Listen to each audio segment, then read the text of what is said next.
Lecture du livre du prophète Michée. Écoutez donc ce que dit le Seigneur. Lève-toi, engage un procès avec les montagnes, et que les collines entendent ta voix. Montagnes, écoutez le procès du Seigneur. Vous aussi, fondements inébranlables de la terre. Car le Seigneur est en procès avec son peuple, il plaide contre Israël. Mon peuple, que t'ai-je fait? En quoi t'ai-je fatigué? Réponds-moi. Est-ce parce que je t'ai fait monter du pays d'Égypte, que je t'ai racheté de la maison d'esclavage, et que je t'ai donné comme guide Moïse, Aaron et Myriam? Comment dois-je me présenter devant le Seigneur, demande le peuple. Comment m'incliner devant le Très-Haut?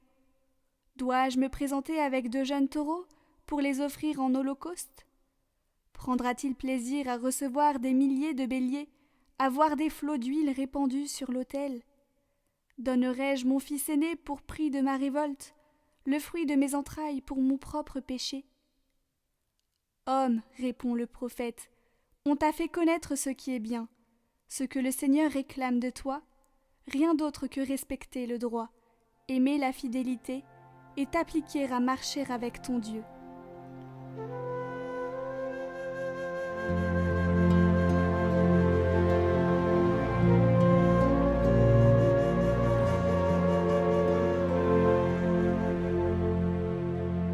À celui qui veille sur sa conduite, je ferai voir le salut de Dieu. Assemblez devant moi mes fidèles, eux qui scellent d'un sacrifice mon alliance, et les cieux proclament sa justice. Oui, le juge, c'est Dieu. Je ne t'accuse pas pour tes sacrifices, tes holocaustes sont toujours devant moi.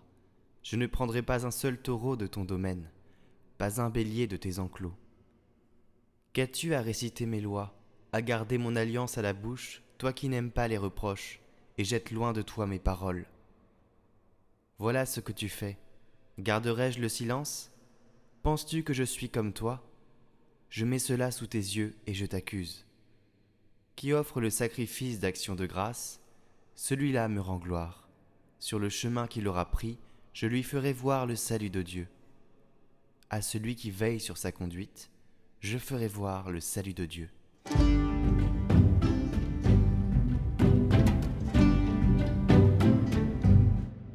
Évangile de Jésus-Christ selon saint Matthieu. En ce temps-là, quelques-uns des scribes et des pharisiens adressèrent la parole à Jésus.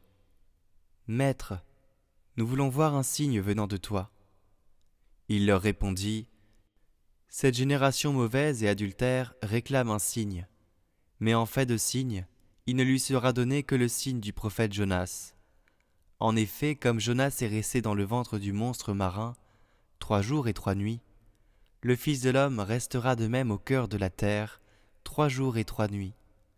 Lors du jugement, les habitants de Ninive se lèveront en même temps que cette génération, et ils la condamneront.